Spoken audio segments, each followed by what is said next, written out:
বন্ধুরা, আজকে আমরা বানাচ্ছি আম পান্না, আম পোড়া, আমের শরবত।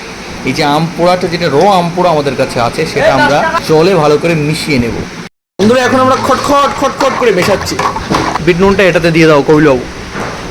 ব্যাস, আবার কি একটা বেশি হয়ে গেল, কপিলদা বলে ফেলল। দারুণ সেন্ট বেরিয়েছে। এটা আমাদের হোমমেড প্রোডাক্ট। এবার টেস্ট করে দেখছে কপিলদা।